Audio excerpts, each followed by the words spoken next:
Perfect. Welcome, everyone. This is our 2023 and 2024 Child Safety Link webinar series. My name is Mallory. I'm a health promotion specialist with Child Safety Link, and I will be moderating our webinar today on car seat misuse and the risks these errors pose.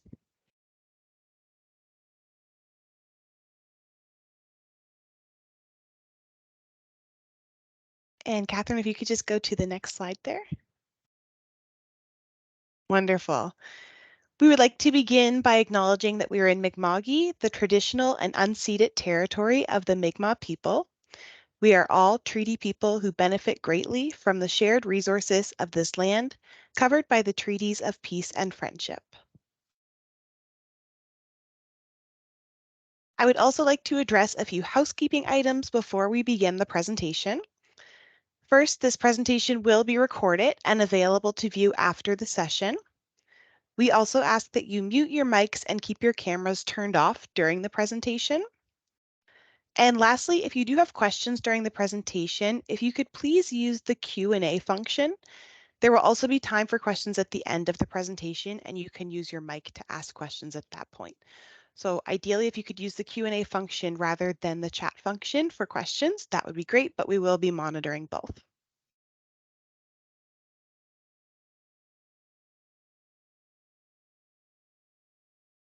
And I would also like to provide a very brief summary of Child Safety Link just before we begin. So Child Safety Link is an injury prevention program at IWK Health dedicated to reducing the incidence and severity of unintentional injury to children and youth in the Maritimes and Atlantic where appropriate. Child Safety Link is committed to working with community organizations, governments, and other partners to ensure children are as safe as necessary at home, on the road, at play, and at school. Our at-home work includes poisoning and falls prevention. Our on-the-road work includes child passenger safety and pedestrian safety. Our at-play work includes helmet safety, concussion prevention, and ATV safety. And our at-school work is new and it's still evolving, but we will be addressing all of our topic areas in the school context.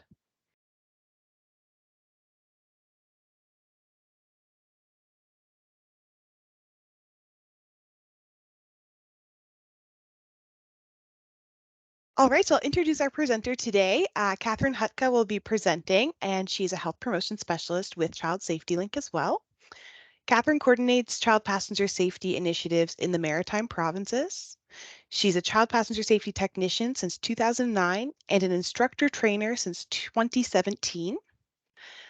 Safe Travel for All Children trained since 2017, and she also is an instructor since 2019. And Katherine is also the president of the Child Passenger Safety Association of Canada since 2014. I will hand it over to you, Katherine. All right. Thanks, Mallory. There's a little bit of a delay when I change the slides that way, so I'm going to change them this way. All right, so I'm so glad to be presenting to you all today and to share with you the car seat misuse that we see and what's the real risk of injury to child passengers when we see this misuse. So today we're going to discuss the importance of child passenger safety and how child passenger safety can reduce the risk of injury to children traveling in vehicles. We're going to talk about how common are car seat and booster seat errors, and which errors are most common. And then we're going to talk about which injuries are associated with specific misuse or errors. And then I'm going to share a few of our evidence-based interventions to address misuse trends as well. Okay, so first of all, we know that motor vehicle crashes are a leading cause of death for Canadian children and youth, and that they contribute to many more serious and life-altering injuries. So let's see, when we look at the Atlantic Cost of Injury report that looks at the latest data on injury across Atlantic Canada, this includes the cost from a societal perspective, including cost to the healthcare system, productivity, accounting for people behind the numbers, the individuals, the families, and communities affected by serious injury. We see that the overall cost of transport injuries to children in Atlantic Canada is 11.88 million annually. Okay.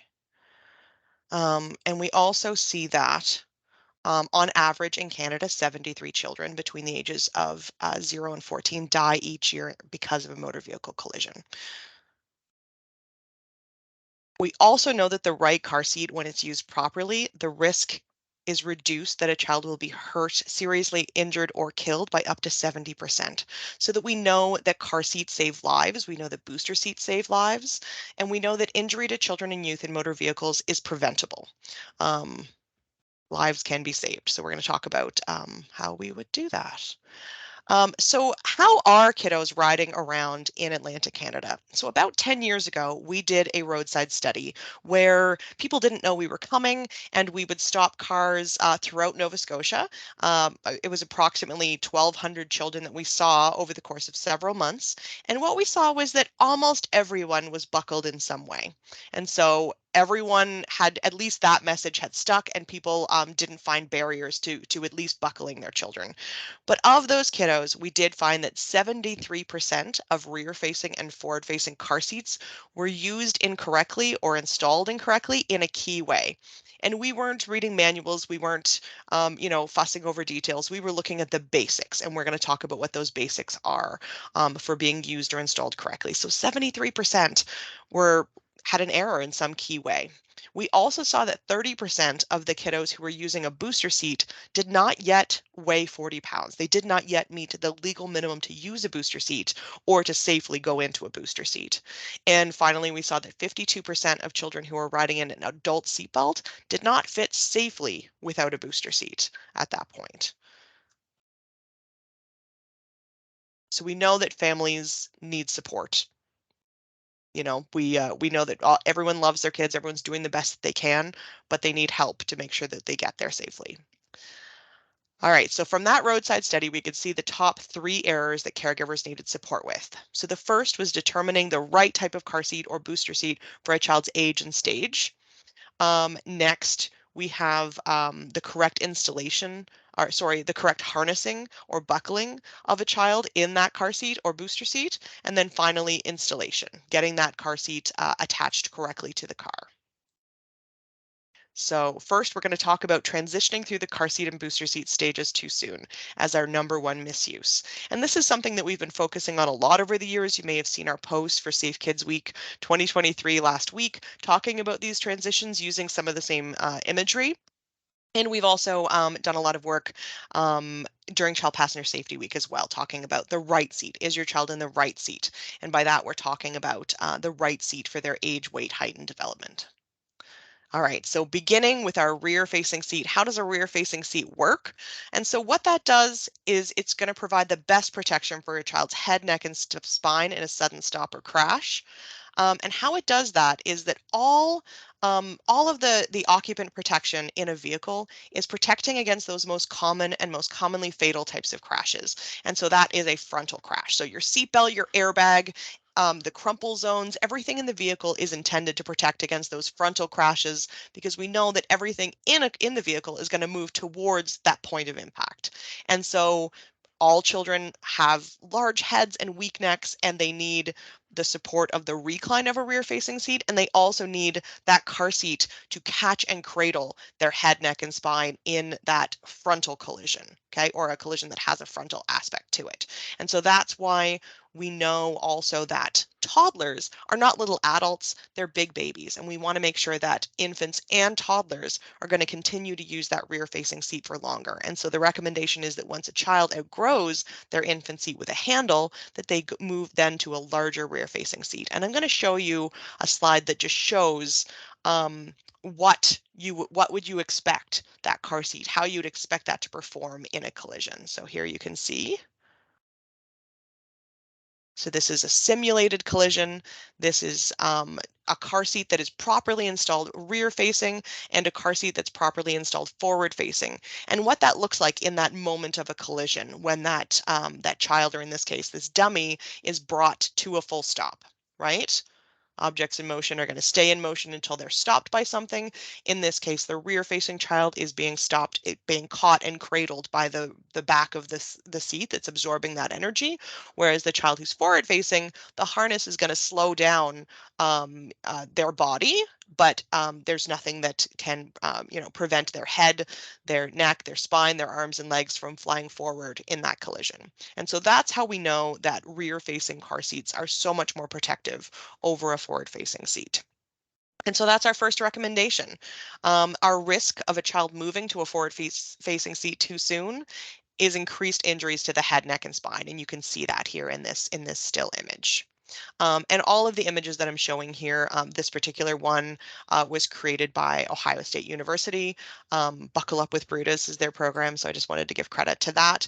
But anything that wasn't created by Child Safety Link is either a stock photo or is provided by NHTSA in the US or by an organization that has done simulated crash tests so that we can see what that might look like.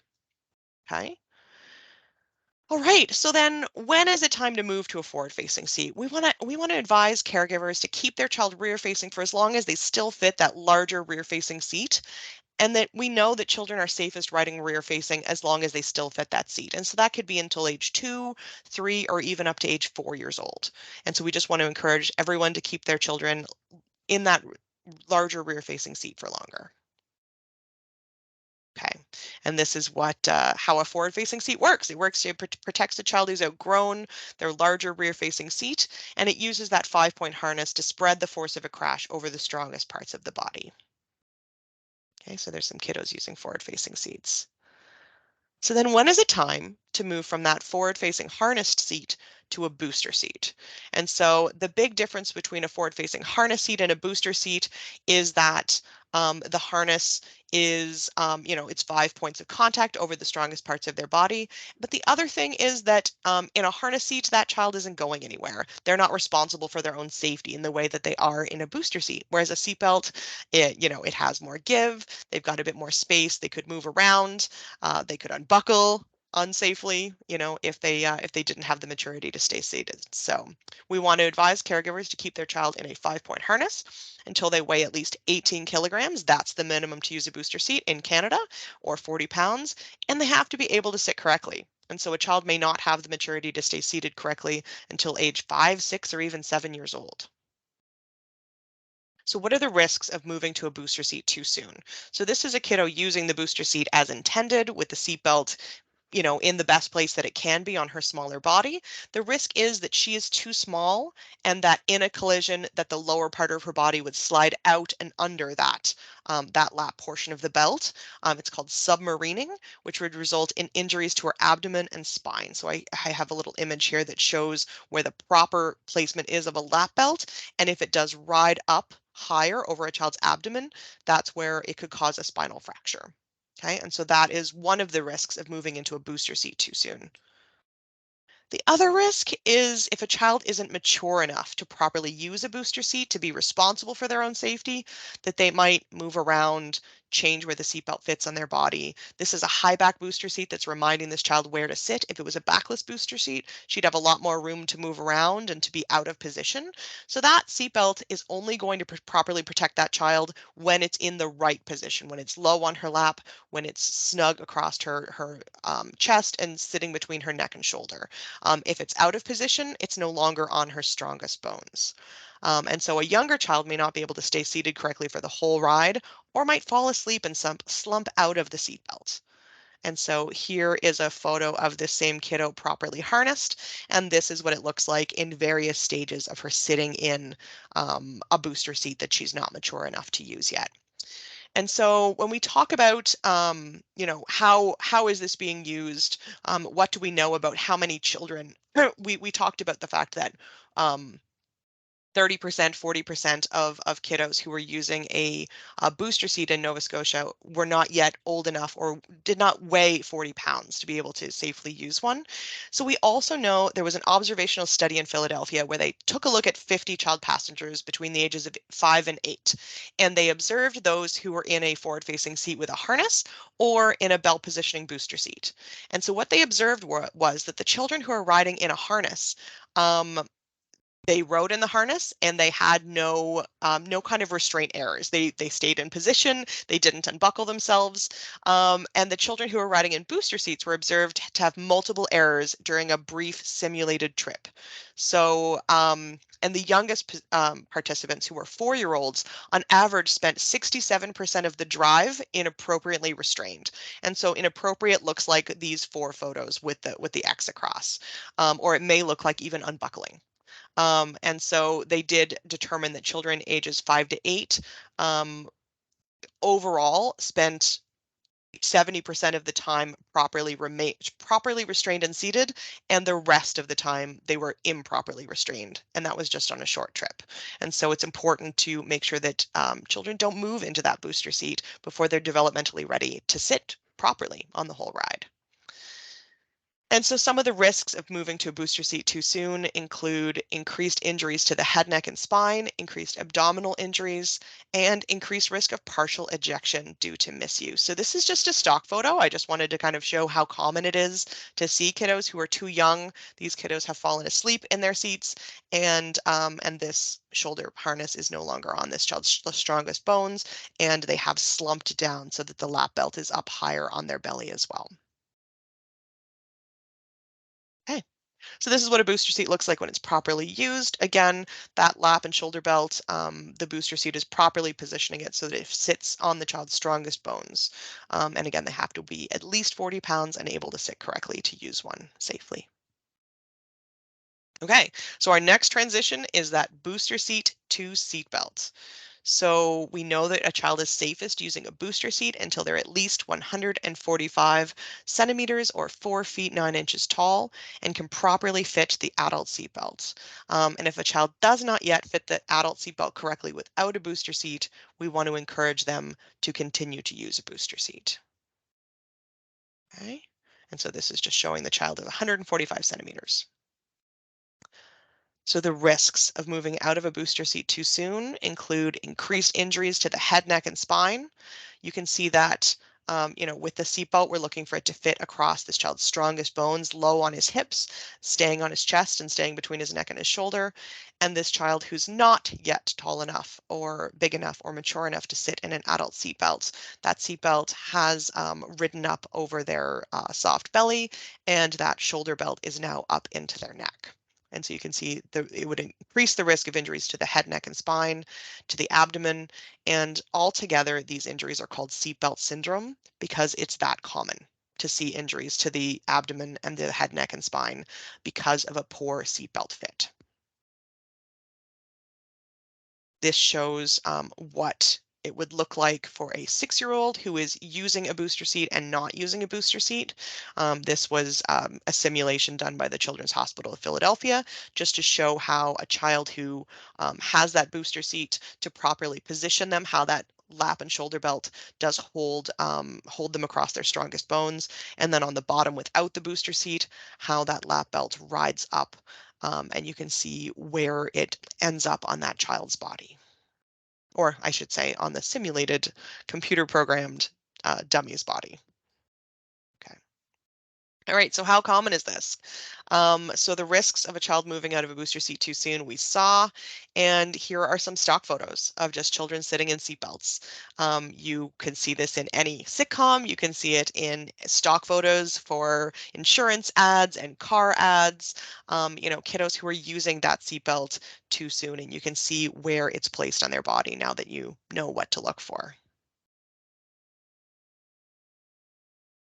So again, for the seatbelt to safely protect a child, the lap belt needs to fit low and snug across their hips, and the shoulder belt needs to cross the chest between the neck and shoulder. It's important that the child's knees bend comfortably over the edge of the seat without slouching, because once they start to slouch, that's when that lap portion of the belt is coming up over their belly. So what do we know about how common this is? We talked about that 73% of car seats were used or installed incorrectly, but for the most part, the study was 10 years old, so we weren't looking at children who were moving into a forward-facing seat too soon by anything but the law. And so we were only looking at children who were under the age of 1 or over the age of 1 in a forward-facing seat. And so we did not capture that as a mistake, as an error. We didn't capture how many children were at what age in a forward-facing seat when they could have possibly been safely restrained in a rear-facing seat. And honestly, 10, 12 years ago, we didn't have the seats that would accommodate a larger, heavier child in the same way that we do now to use a car seat rear-facing for longer. But we did see, even 10 years ago, we saw that 30% of kids in a booster seat did not yet meet that 40-pound weight minimum. And many of those that did may have been under 4 years old. They may have been just 4 years old. They may not have had the maturity to sit in those booster seats safely, even at that time. And so we know that this is a huge concern for children in Atlantic Canada. And then, of course, we saw that 52% of kids in seatbelts did not safely fit without a booster seat.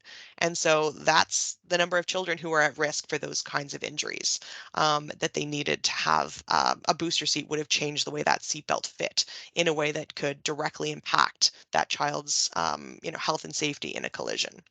On another note, even at that time, half of those 52 that the 52% who did not safely fit a seatbelt, half of those, so 25% approximately, were not yet legal to sit in a seatbelt alone without a booster seat either. And so some of those children did not yet meet the law, the legal minimum either, not just looking at how they fit for safety.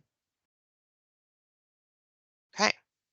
So that was the beginning part of the presentation that was directly about moving through the stages and the misuse that happens there. Samantha, I just wanted to ask, are there any questions about those stages before I move into the other errors? No questions in the chat so far, but do you want to give folks a moment if they do have questions or? I'll touch back, but just Okay, to let people know that they can kind of ask questions throughout. I guess I should have mentioned it at the time, and the questions would go in the Q&A function. Is that correct, Samantha? that's right. We do have a hand Okay, up right now. Did you want to take one question? sure. Okay. For the person, sorry, who has their hand up, you can go ahead and unmute your mic if you'd like to ask your question.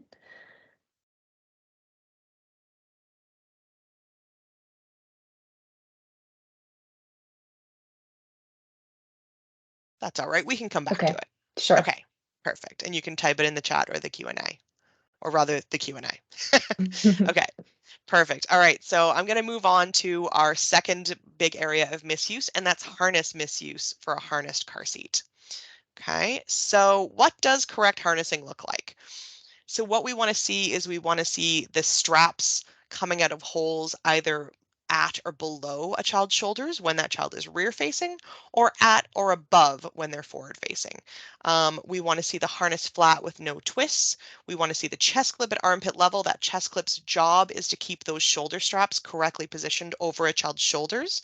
And the harness should be snug. You shouldn't be able to hold a pinch of harness at the shoulder when you're checking for tightness. And so, yeah, so let's take a look and see what are the risks of an improperly buckled harness. So we've got a few images here that show a loose or improperly buckled harness that could put a child at greater risk of ejection or partial ejection. So we saw how a car seat would work in a crash where everything would move towards the point of impact. So this little guy in the red car seat, we're worried that with the chest clip loose, or in this case unfastened, and down around his abdomen or almost to the crotch buckle, we're worried that he's going to ramp up and out of that car seat or be partially ejected and then strike his head on the interior of the vehicle. You can see that there's the front passenger seat there that's close enough to his head that we would worry that his head would strike that in a collision. Also with partially buckling a harness, if you can imagine, there are some caregivers who have only buckled up the chest clip and not buckled up the full rest of the buckle. And so in that case, there's a risk of strangulation as well, where a child can slump down and be strangled by that chest clip, or if they're improperly buckled and it's loose, they can slump into an unsafe position, especially for a newborn, and get into a positional asphyxiation situation where they can't, where their head falls forward and they can't regain their airway. And so there's a few other risks of improperly buckled harnesses for newborns and young babies. But then we go over to this kiddo in green. He's got some twisted straps here. It is at or above his shoulders, so that is going to be protective, but you can see that it's very loose. And so when he comes forward, as he would in a collision, he has a greater risk of hitting his head on the interior of the vehicle or partially ejecting from that car seat. So what would this look like in a crash? And so this is obviously a crash test dummy that had very loose straps and a puffy coat as well. And so we can see that in this simulated crash, they've become partially ejected from this car seat and would be again at risk of striking the interior of the vehicle as well. So how common is it to see a family with an improperly buckled harness? So I don't know if you guys remember this photo, but this was the Prince George.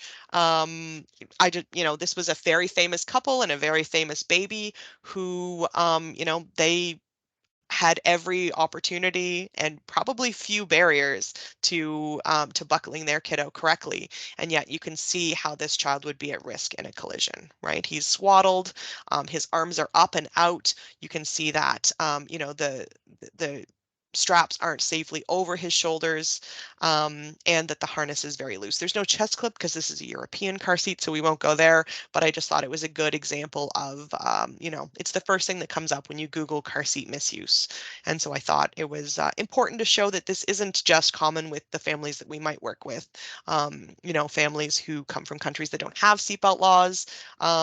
This is, although that is the case as well, but we do see this in every population.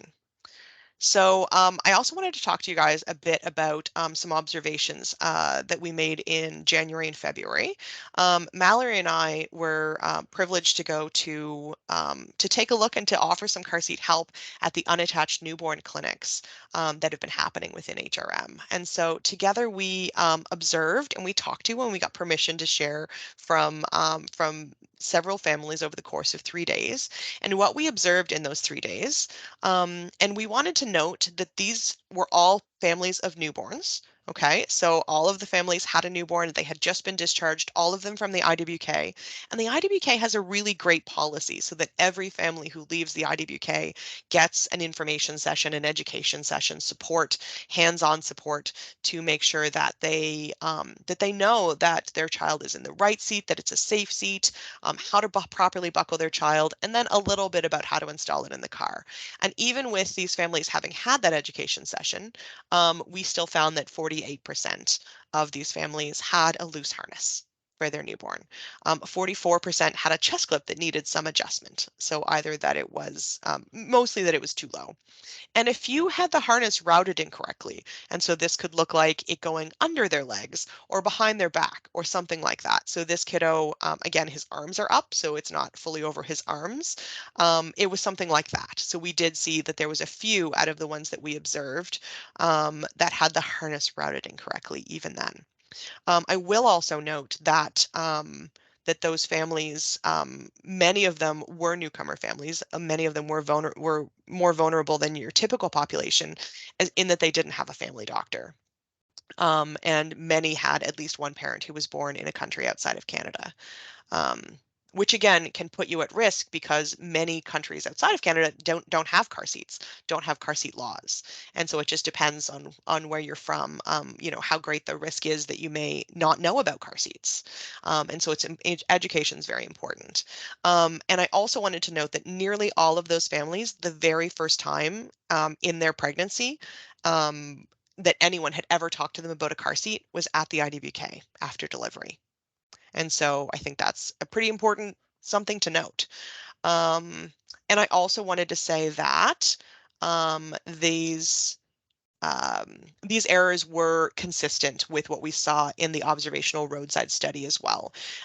So not perfectly consistent, but they made sense. So in that observational roadside study that we saw in 2012, we saw that 40% of rear-facing seats and 46% of forward-facing seats had the harness not tight enough. And so the numbers are pretty consistent across the board. All right, so what does it look like? What does an improperly buckled harness looks like? Again, these are just stock photos that I was able to find easily Online, again, the two on the right are European car seats. They don't have a chest clip, but even then, it should be over the child's shoulders. It should be at and above their shoulders if it's a forward-facing seat, and the strap should be untwisted. And that's just so that that pressure can be more evenly applied across the strongest parts of a child's body, across those 5 points. If you are twisting the harness, you're making that surface area reduced, and so there's a greater risk for injury there. Okay, were there any questions about the risk of improperly buckled harness?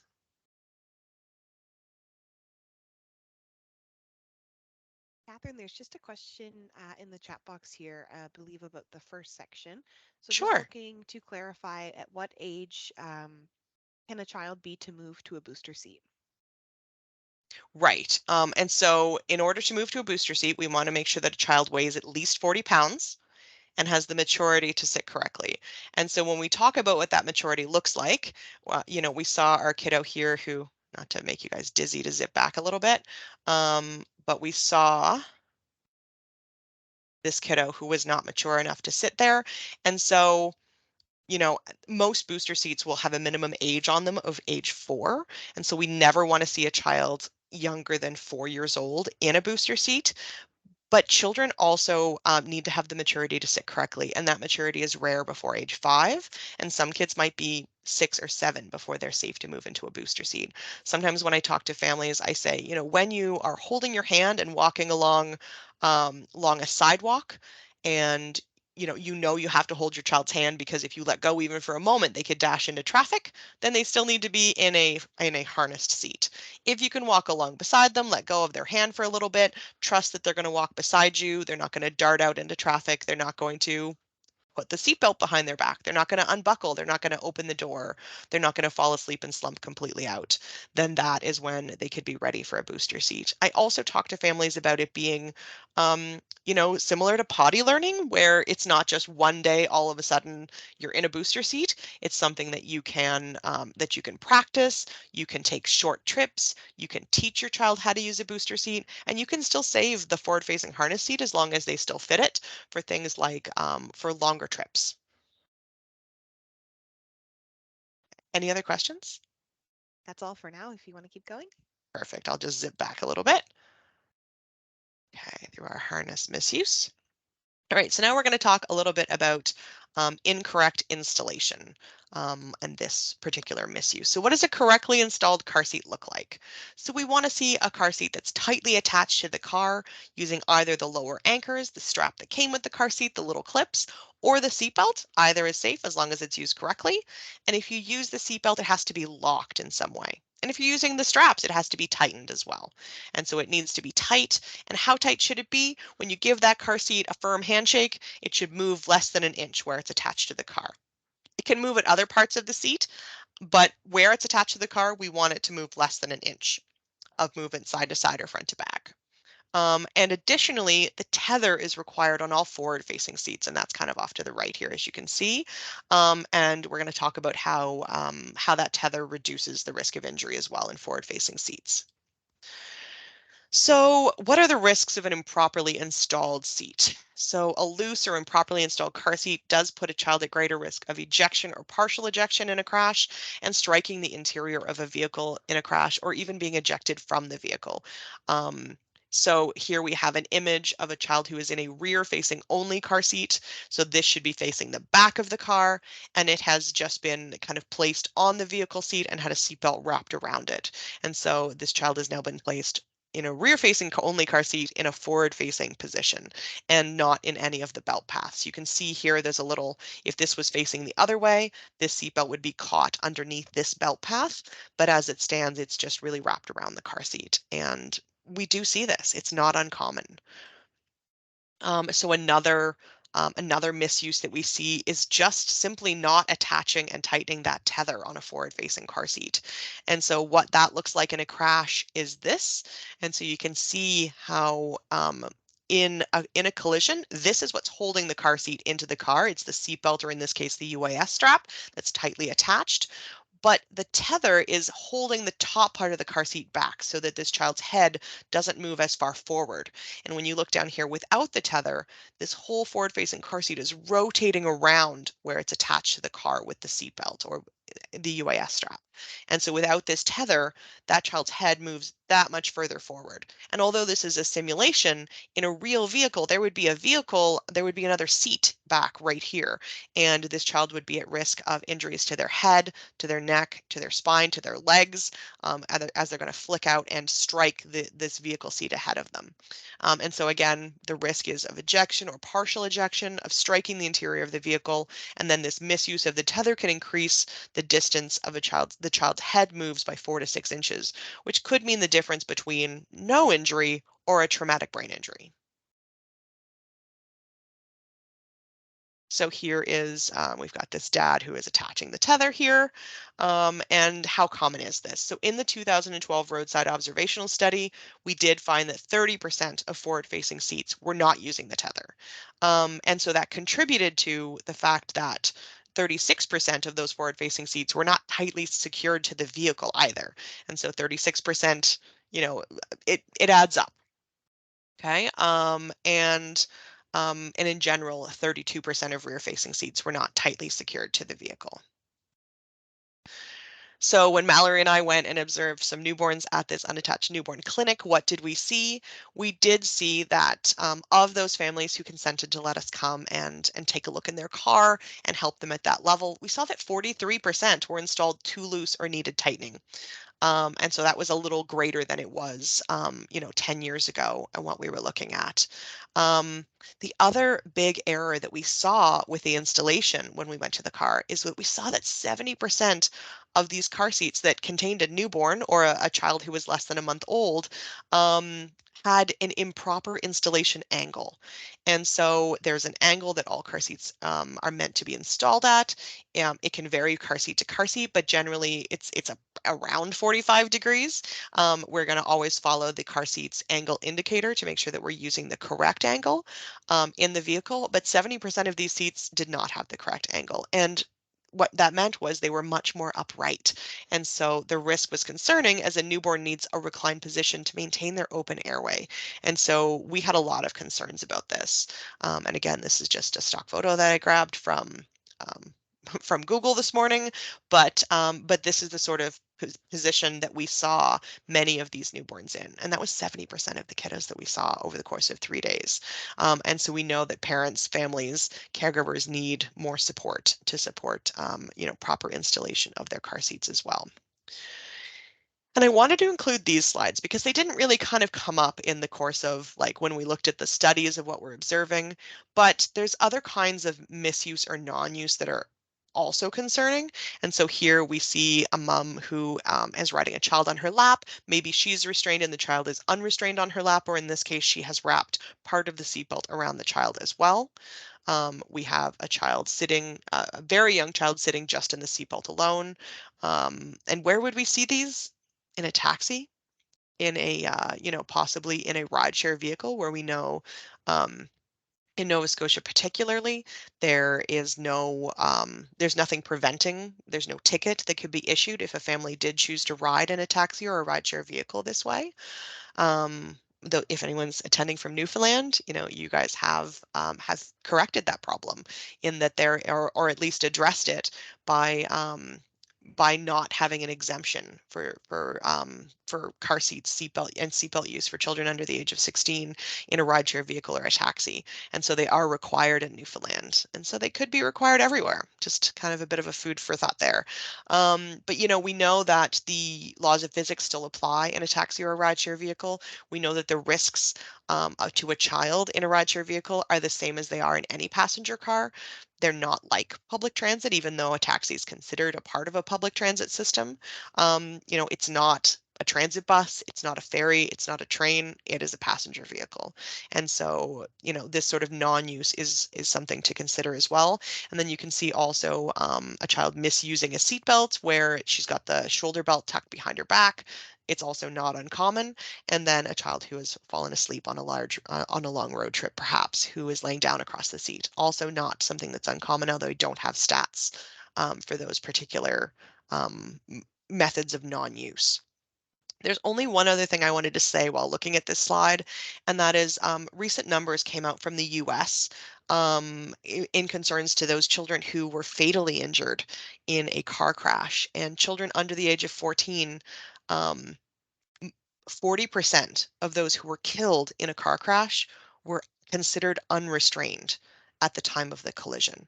And so we saw that very few children are considered unrestrained in our community, but yet 40% of those fatalities were of unrestrained children.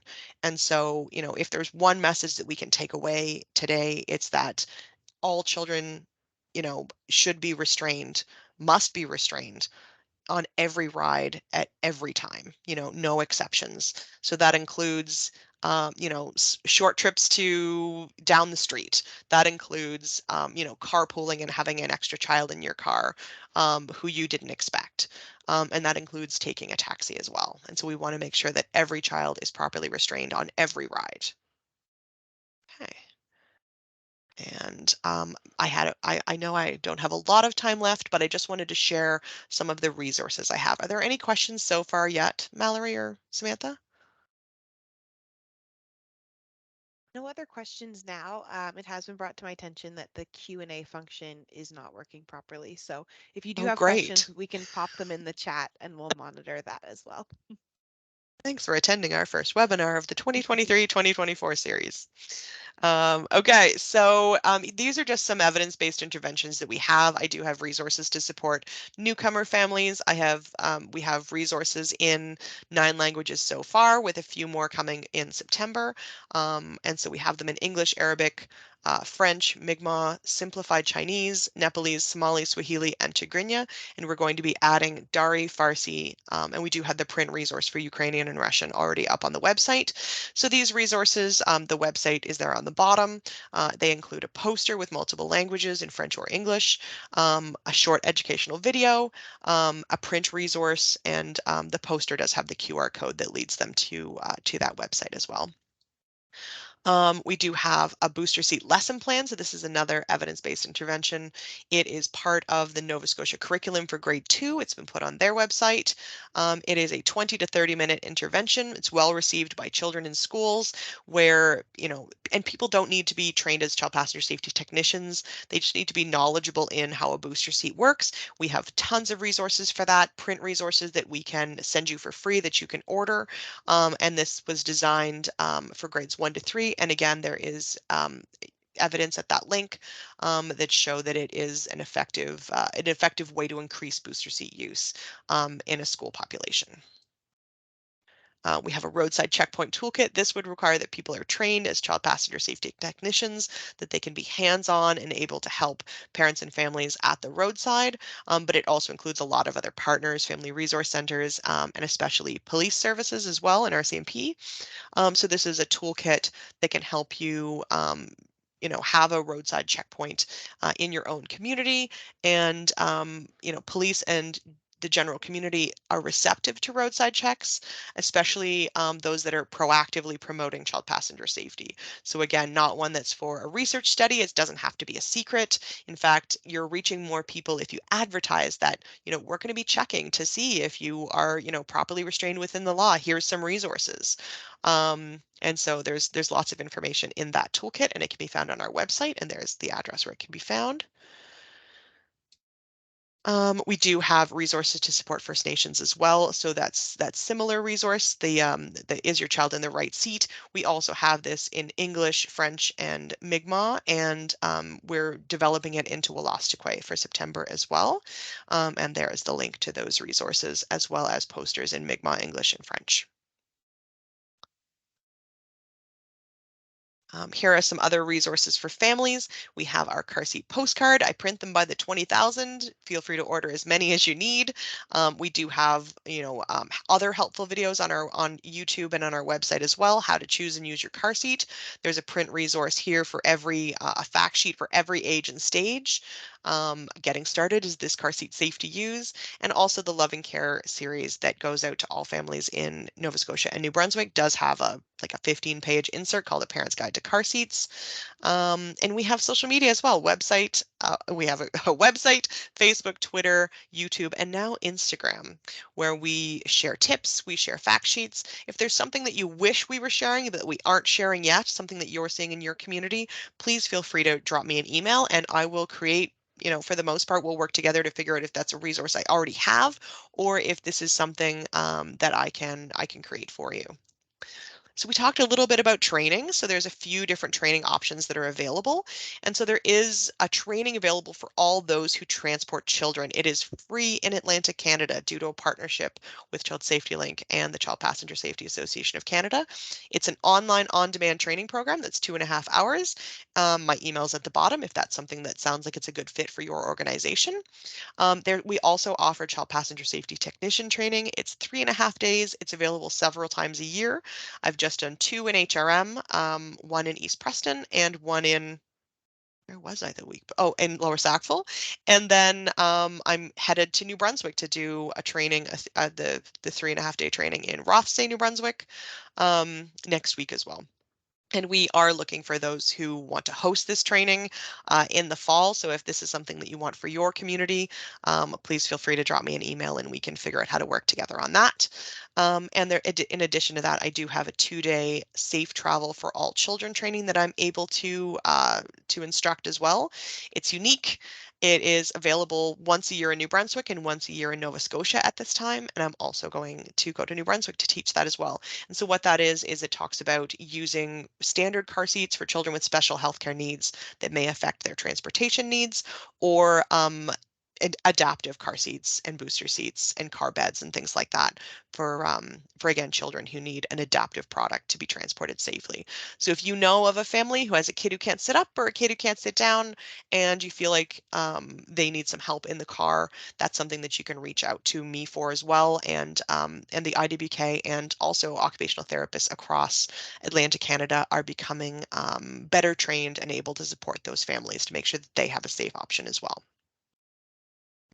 So these are the training levels that we offer through Child Safety Link and at the IWK. We do targeted workshops, so 90 to 120 minutes of targeted training for nurses and those who support the discharge of infants and children in hospital settings. And so there's a 90-minute session that every health center and the IWK, everyone who discharged children for the first time, they receive an online, in-person sort of training with myself, and I do those 6 to 10 times a year, and so that's an option. And we also do other targeted training for specific populations as well. So people who need to discharge children in a cast, for example, that's another targeted training that we offer. And then moving up to our yellow block, that's that child passenger safety basics for drivers. That's that 2.5 to 3.5 online workshop that was available for free. And then we move on up to this CPST trained block in blue, and that's the 3.5 day child passenger safety technician training. And then finally, that last training I just mentioned, the safe travel for all children, intended for occupational therapists and other people who support the safe transportation needs of children with special healthcare needs. And with experience, persons trained at every level gain skills and confidence. All right, so that is my presentation. I wanted to make sure that we had 10 minutes left for questions. My contact information has been available throughout, and I'm going to be able to make these slides available for download after this presentation as well. And I'm not sure how we're going to do that, Samantha and Mallory, but I'll make sure that these are available, and all of the links there are hyperlinked as well. And so you can take the PDF and click on the links as well to find what you're looking for. So were there any Great. questions? Thanks, Catherine. We do have a couple questions coming through in the chat. Did you just want to reiterate for folks if they're interested in ordering any of our resources, how they're able to do that? That is a really good question. I didn't include an order link, but I'll adjust the presentation to include it. And so yeah, basically there's an ordering link on our website. I'm just trying to figure out print resources. So that link probably does link to just links to the resources, but there are on several pages. If you look over to the right-hand side, there'll be like helpful links, and the helpful links will say order resources here.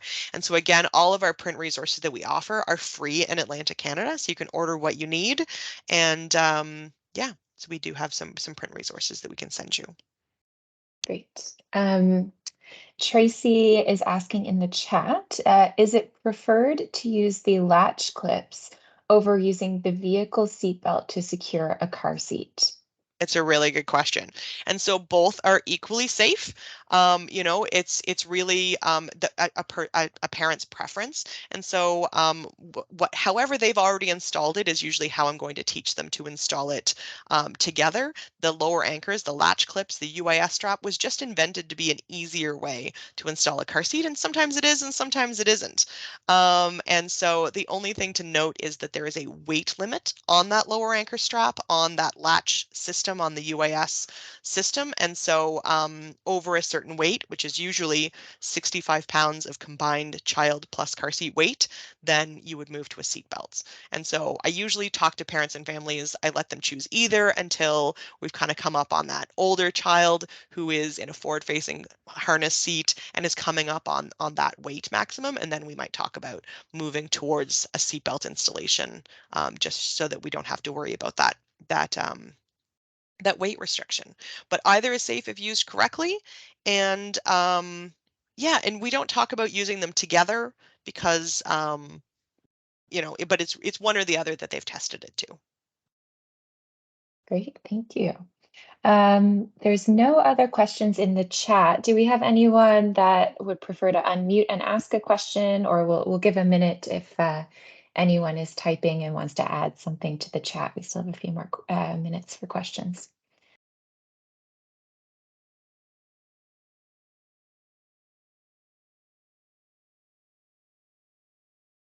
Let's bring us back to our there.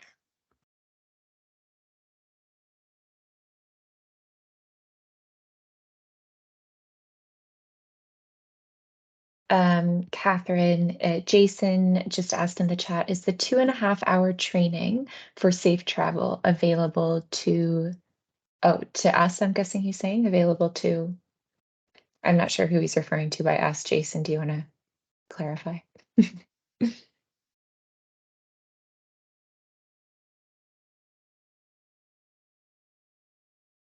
Or I guess, So Catherine, is right, it so just in available? asking, Yeah. so it's available for anyone who it's not available for is families. It's not directed for families, it's directed for like for caregivers. It is directed for people who transport children as a part of a daycare. It's appropriate for people who maybe have a church bus where they're transporting children or a van. Boys and girls club, for foster parents, anyone who's transporting children that are of a varied age and range, and different kinds of seats, would be appropriate for. And so even those families, those communities that wish that they had child passenger safety basics because they work with families, it's something that can be offered for free at this time while they're waiting to get that child passenger safety technician training as well. And so if you do work in family resource or in a health center, and you can't get this child passenger safety technician training, it's something that you could also get at this time. It was originally designed for those who transport children who are in care, and so for community service organizations or the Department of Community Services or for social workers. But if that's the only car seat training that you can get at this time, it's informative and it's online, it's on demand, and it's available, which is the most important.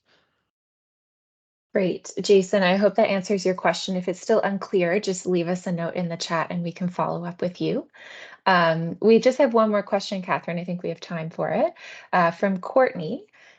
She's just asking for clarification around the age for moving to just a seatbelt. She says, after they are over 40 pounds and over the height, is that correct?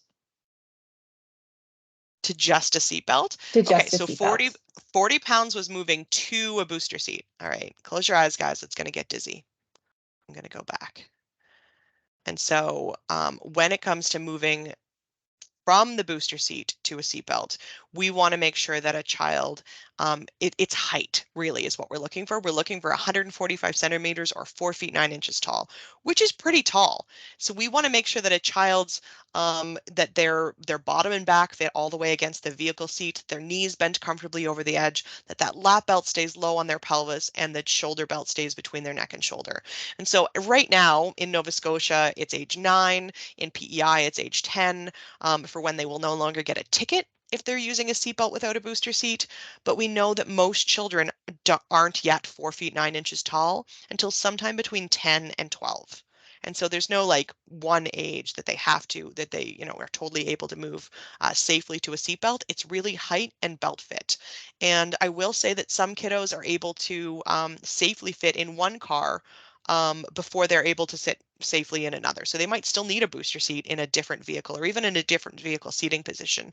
It's all about belt fit. And so when we're looking at changing the law, really it should be height.